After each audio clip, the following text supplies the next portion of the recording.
Namaste, Dilip ji. Such a privilege and pleasure to be sitting across the desk from you even. Welcome to the show. Thank you, Aparna. It's an honor and privilege to be with you and to be at the Indian Embassy and to present your audience a series on meditation. The first one, I'll say, will be yoga as meditation. And just to clarify, it's not yoga and meditation, which is wrongfully described in our West and Western practice, because meditation is yoga. It's a seventh limb. As you told me or explained to me before, is that all of your participants and audience already understood that the 8 limbs of yoga. And we'll do a practice. We'll do a practice based on the 8 limbs of yoga today. And on the practice, we'll show you a little guidance in how to go from stages up to the 7th stage of meditation. And we all know that the word yoga is a union of your body, mind, and spirit. It's a philosophy. It's a philosophy of practice. Is the 8 limbs of yoga. Philosophy called Patanjali Yoga Sutra Patanjali. Very interesting is 196 sutras, of which 193 is to control your mind. So the ultimate outcome is a manasthir. That manasthir is the one we're talking about, the meditation. In a meditation, in a practice of yoga, is that when you come to the 7th limb, you are in a state when you stay calm in the middle of a crisis. It's not that I'm meditating for 10 minutes, 15 minutes. It's not in 1 hour of daily practice we do. What we do in the next 23 hours. That is more important. And I'm going to tell you a little bit more and more about the physiology behind it, and a little bit more about, obviously, a therapeutic benefit, because I am a Western trained physician with a very yoga therapy background. So if you look at the stages, the yam, niyam, asana, pranayam, pratyahar, dharan, dhyan, samadhi. Even starting from the yam and niyam, if you see that each item that we practice is basically called chitta vritti nirodha. They are controlling the chattering of the mind, which is the outcome of yoga practice, and primarily is a meditation practice. So the whole outcome of a practice of yoga is the physiological effect of meditation.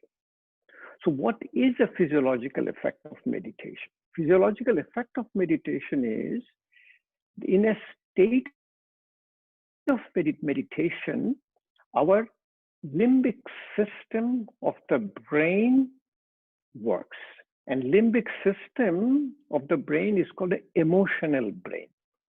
It is beyond your motor and sensory cortex. There are 2 nuclei called amygdala and a hippocampus, which gets activated with a meditation practice or outcome of yoga practice. The limbic system then sends a signal to hypothalamus, which is called the homeostasis, and it's done through called neurotransmitters.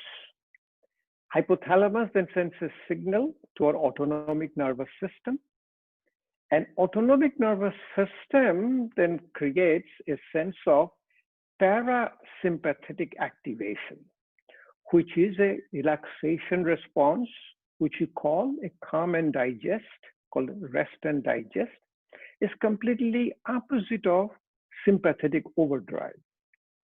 And that's the reason you see in the West, we talk about yoga practice, meditation practice is a stress buster, that it controls your stress. How does it do? This is the mechanism. Activation of parasympathetic tone. Then the hypothalamus sends a signal to the pituitary gland, our master endocrine gland. Then you have an axis called pituitary adrenal axis, through which we get a hormonal homeostasis. But most of our hormonal imbalances, like we talk about the cortisol. The cortisol is a hormone secreted from your stress. Cortisol level goes down.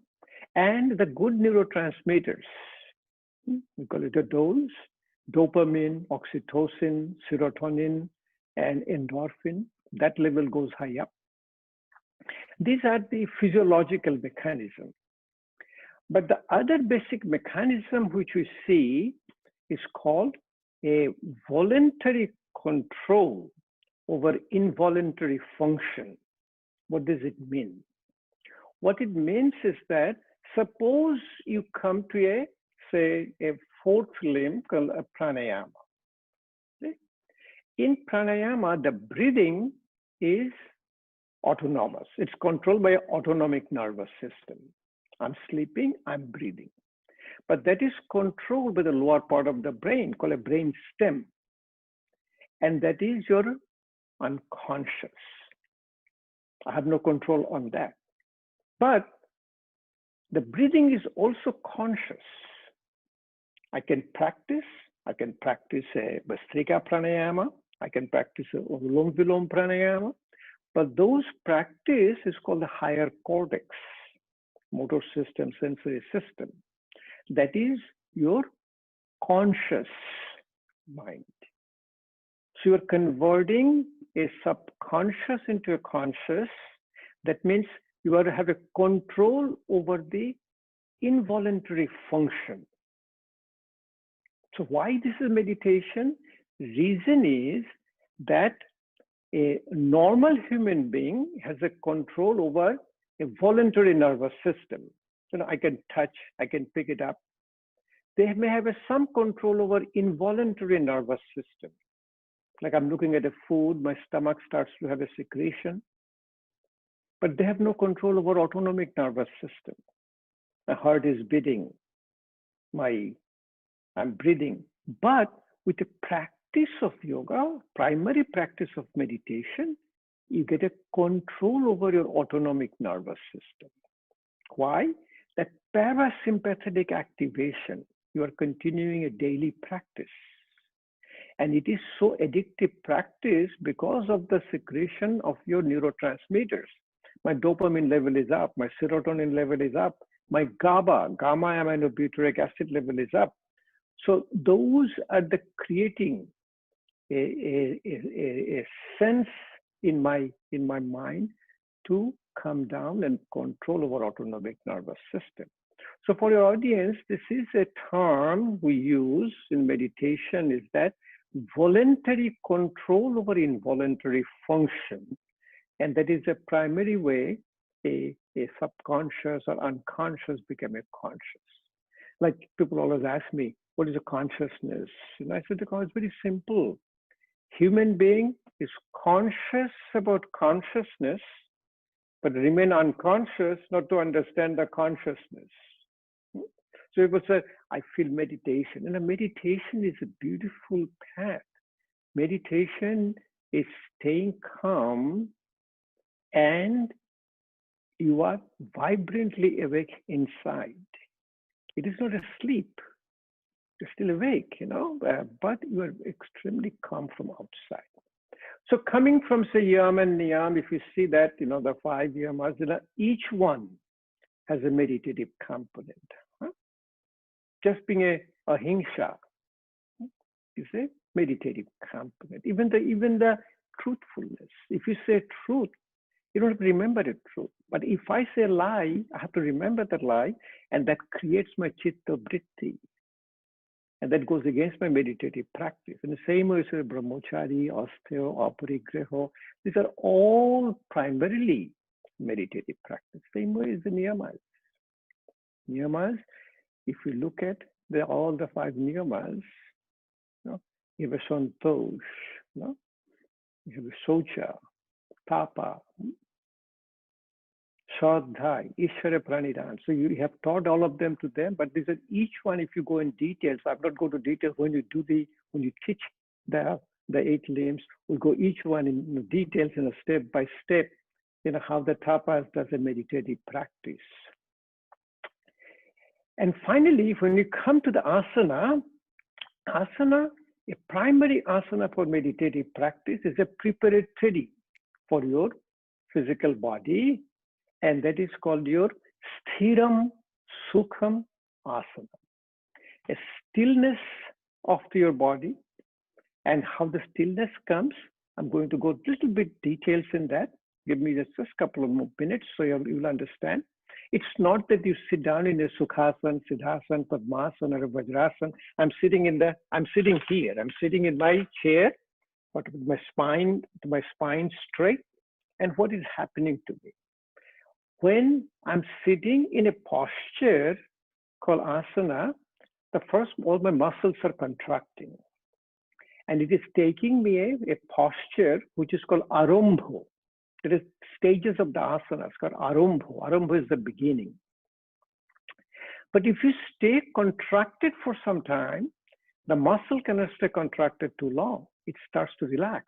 Before it relaxes, it causes a little bit of a twitching. And the twitching goes away, that is called sthiti. The sthiram.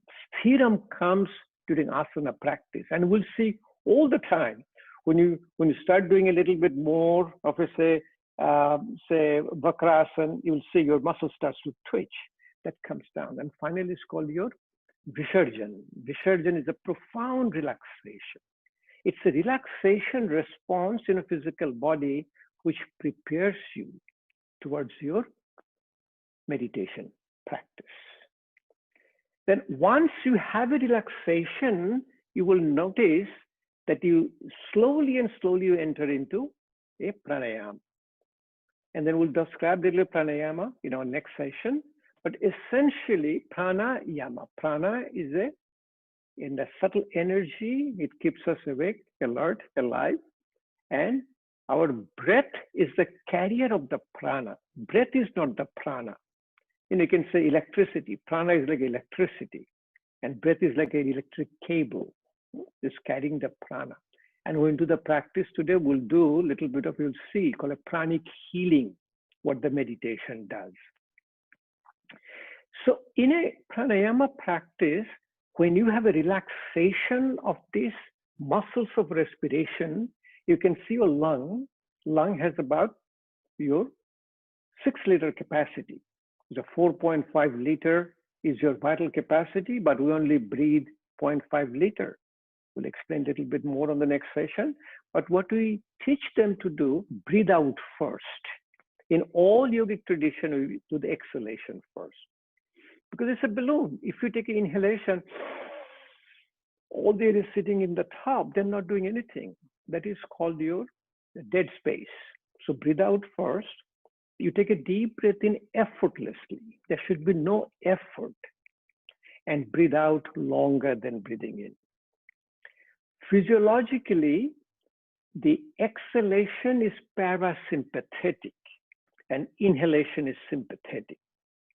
So extending your exhalation, you're also entering into that parasympathetic tone, and we're entering into state of meditation. And when your breath becomes effortless, we have a lot of pranayama practices, which we'll do in the next session. But then you enter into pratyahara. The word pratyahara, for simple meaning, is that your pratya is a reject, ahara is your intake. What are the intakes? Our intake is for 5 senses. What I see, what I hear, what I smell, taste, and touch. I learn how to control my 5 senses. And the best practice for the controlling of 5 senses is the Bhramari Pranayama. In a Bhramari Pranayama, we shut down our 5 senses. Then what we do, we create a vibration.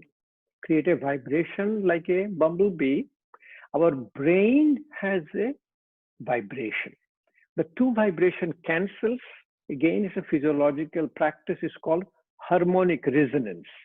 In a harmonic resonance, two frequency cancels. When the two frequency cancels, your mind and brain quiets down. So you're entering into that state of your meditation. That leads you to your sixth state, that is your dharana. So what happens in the pratyahara, the fifth limb, that all of your five senses unites with your mind. Now in a dharana, in a focus, and we'll talk about the focus also is the beginning of meditation. Why in dharana, your prana unites with your mind. So we'll show it to you when you do a little practice, how to guide the prana to the organ of healing, causing pranic healing. And if you stay in the focus, slowly and slowly, it becomes a defocus. And when you start defocusing or entering into a state of meditation. So what Aparna, the meditation basically is that in your mind, people think about, oh, I'm the thoughtless. I'm, in a state of nirvana. I'm going to be, entering into the next, your samadhi state. But what happens in our mind is generating all the thought process. And in a thought process, there are thousands and thousands of thought process. But what it is primarily, the most of our thought process are in the past. And many of them in the future, very little in the present. That's what we say, whole yogic practice, yogic dinacharya, which we'll talk about at the end, it brings you to the state of your, the living in present. Even in the present, the thoughts we have, our 95 to 98% thoughts are a repeat thought process. I have to talk to Aparna, I have to talk to her, talk about a little bit. It's continuously chattering by mind, chitta vritti. So in a state of meditation, you enter in between the thought process. It's called a gap. And slowly, you start increasing that gap. So what happens when you start increasing the gap, your thought process is still there, but it's not, your repetition doesn't come, agitation doesn't come. We talk about, like, if you come to the fifth limb, pratyahara, you can quiet down our mind even for 12 seconds.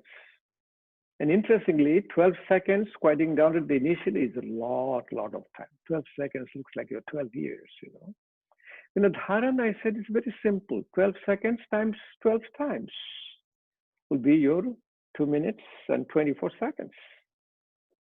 When you come to the meditation, slowly and slowly, that becomes again multiplied by 12 times.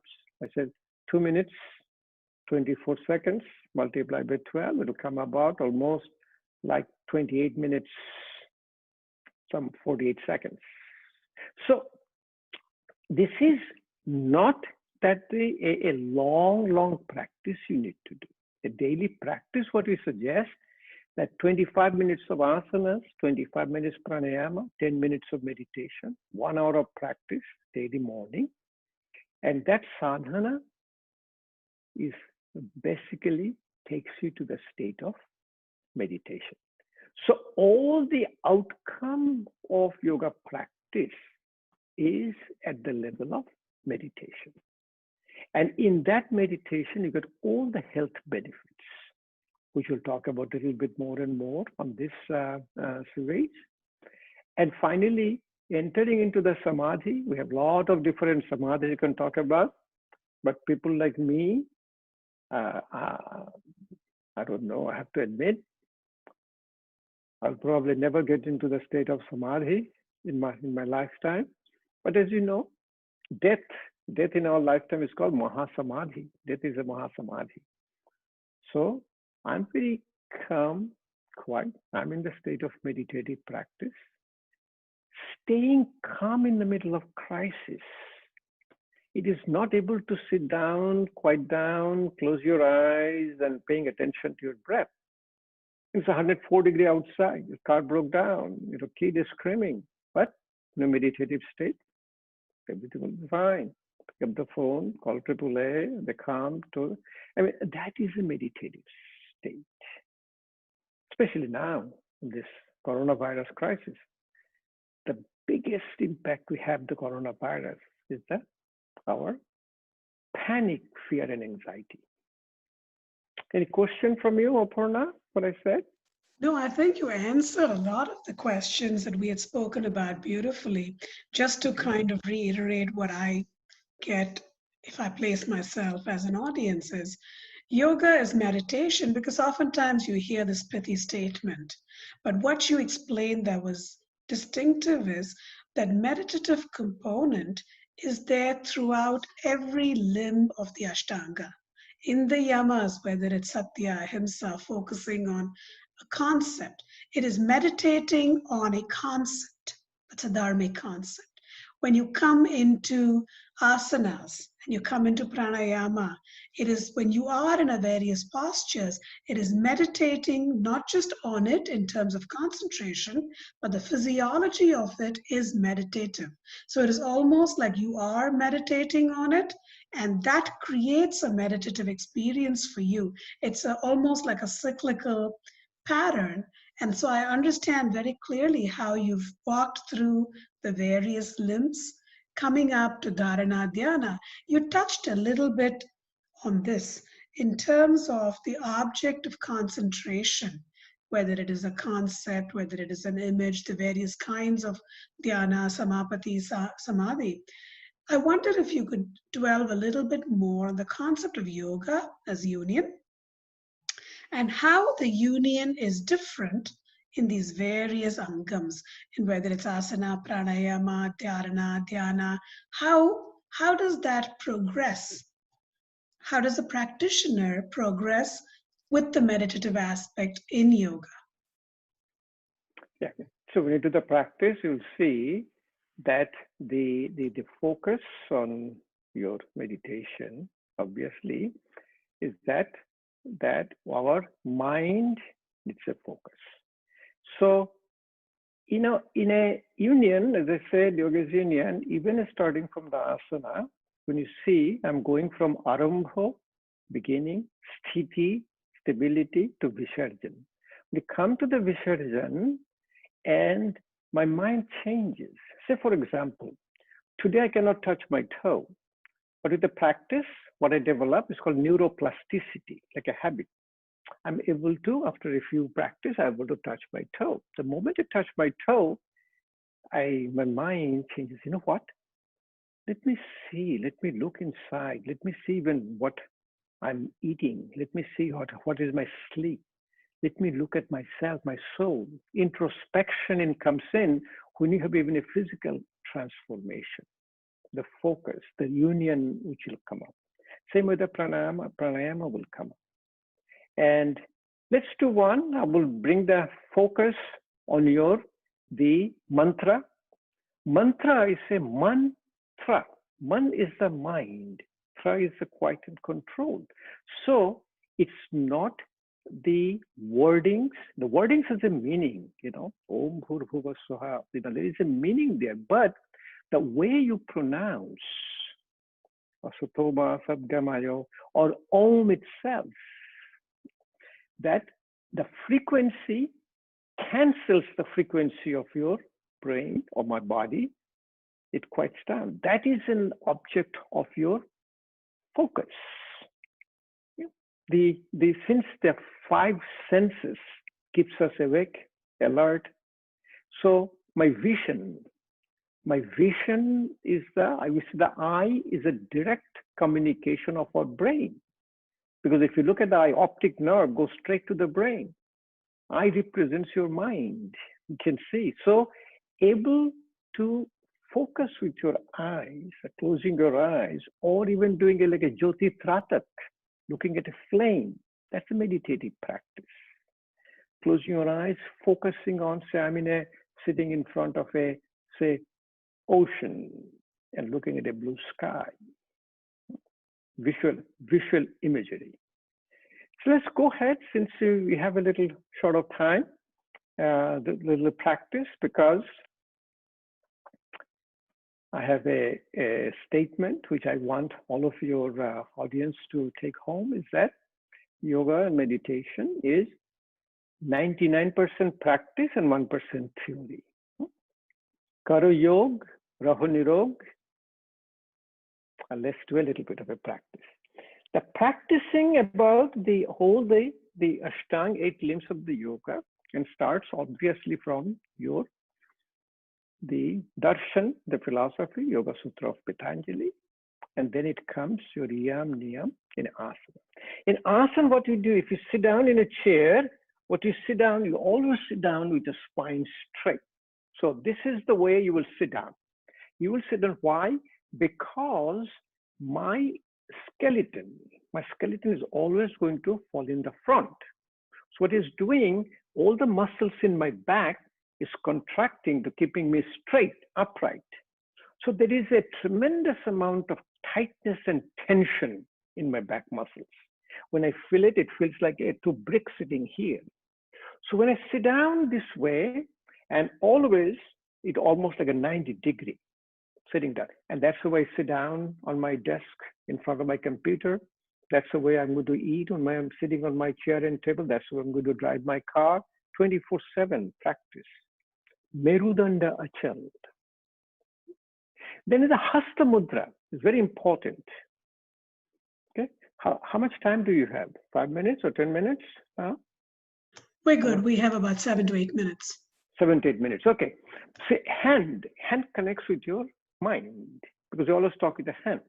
So Hasta Mudra. So this is the mudra. I'll say subconsciously when I'm meditating, it comes into my hands like this. This is called Hagini Mudra.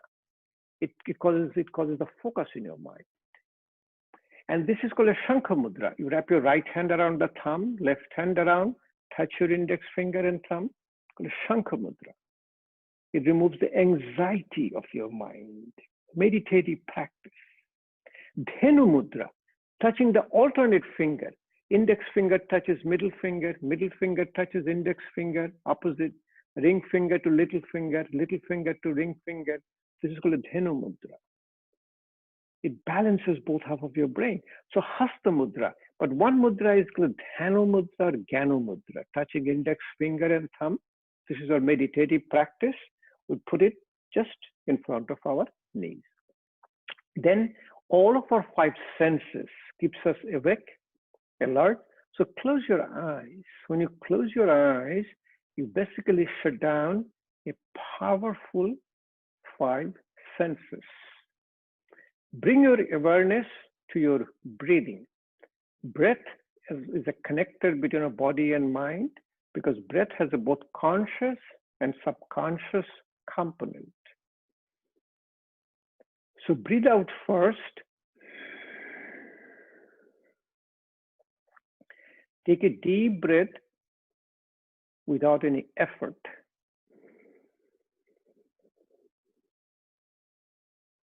And breathe out longer than breathing in.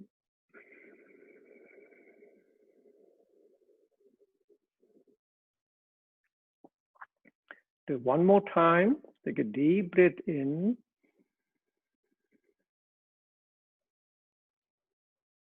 Breathe out longer than breathing in.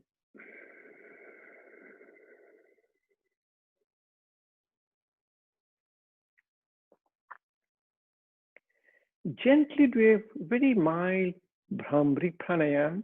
Many a time you can do with a little bit of a neck movement. It's called Brahma Mudra. Like with a deep breathing, slowly drop your head to the back. And you breathe out with a Bhramri sound like this.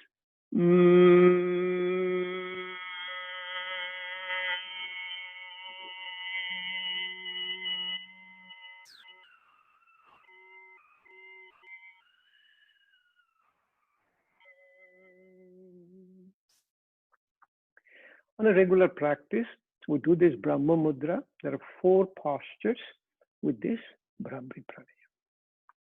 Well, let's slowly enter into a meditative practice. We'll be doing the breath-centered meditation. Then we'll do one mantra meditation. Then we'll do a silent meditation. In meditation, you control your five senses, and silence controls your all five senses. Now visualize your breath. Visualize your breath coming in through your nose. Nose is a filter. Nose clears up all the air. It's also like your personal air conditioner. Outside air is warm, it's going to cool it down. If outside is cold, it's going to warm it up. Slowly it goes side of the nostril called turbinate.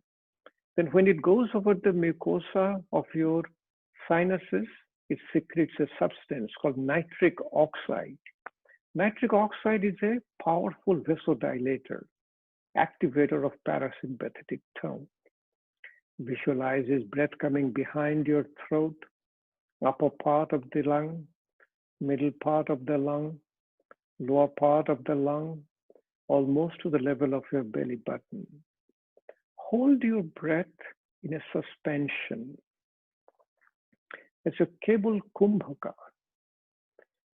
Slowly visualize breath is coming lower part of the lung, middle part of the lung, upper part of the lung, behind your throat, coming out through your nose. Visualize a pranic healing. Visualize breath is picking up prana.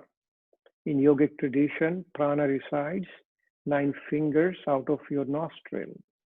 Breath is bringing the prana through your nostril. And in yogic tradition, our lung is not just breathing only, our whole body does breathing. Our liver is breathing, kidney is breathing, our skin is breathing. So visualize the prana is going to the organ of healing. I had a previous open heart surgery, so I visualize the prana is coming to my heart, causing the healing of my heart. If you have a diabetes, visualize prana is coming through your pancreas, creating and secreting more insulin. If you have a back pain, visualize prana is coming through your back, creating a pranic healing. If you have a joint problem, knee problem, hip problem, visualize the prana is coming to the organ of healing. Slowly and slowly, you will see your breathing gets more effortless.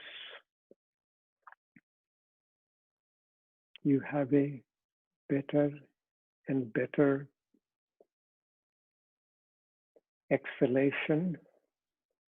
You don't even hear the sound of your breathing when you are relaxed, when you have a control of your five senses.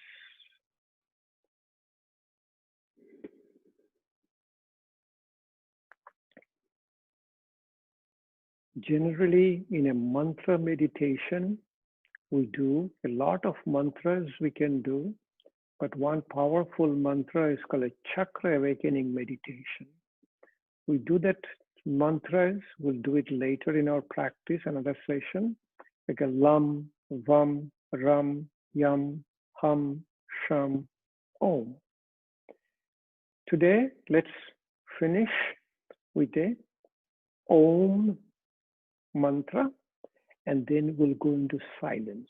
We'll stay in a short period of silence, and I'll guide you when to finish the silence. In yogic om, there are 3 components called a, u, ma. A comes from the lower part of the lung. Ma comes from the upper part, middle part of the, u comes from the middle part of the lung. Ma comes from the upper part of the lung. Let's do 3 om pranayam followed by silence.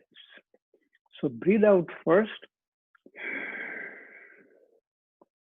Take a deep breath in.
Enter into a period of silence.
Slowly bring your hand in front of your heart chakra, Anahata chakra. Touch your little finger and thumb. Separate your ring finger, middle finger, and index finger. This is your Padma Mudra.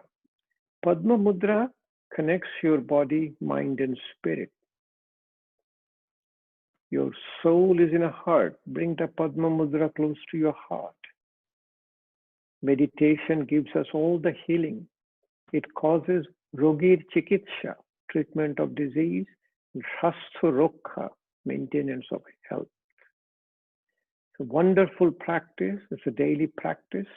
Slowly and slowly bring your hands in front of your heart chakra. Slowly bow your head down. It is Namaste. I'm honoring the divinity within you. You are divine.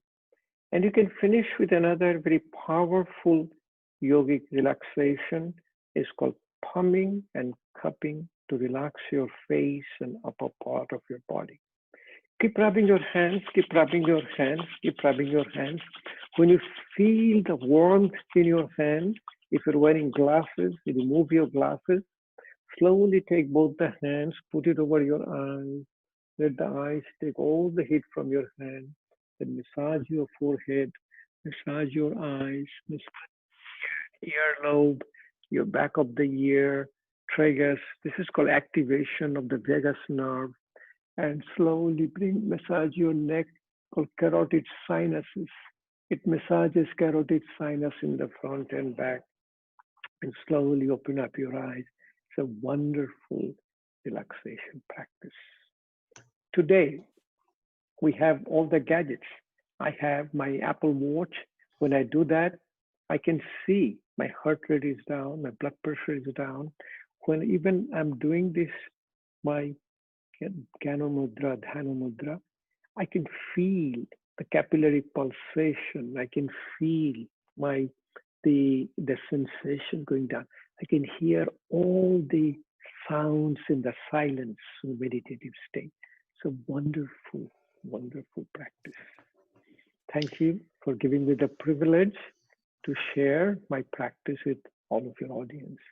Thank you so much, Dilipji, and I look forward to our next segment on breathing. Thank you so much, and have a good rest of the day. Okay, thank you.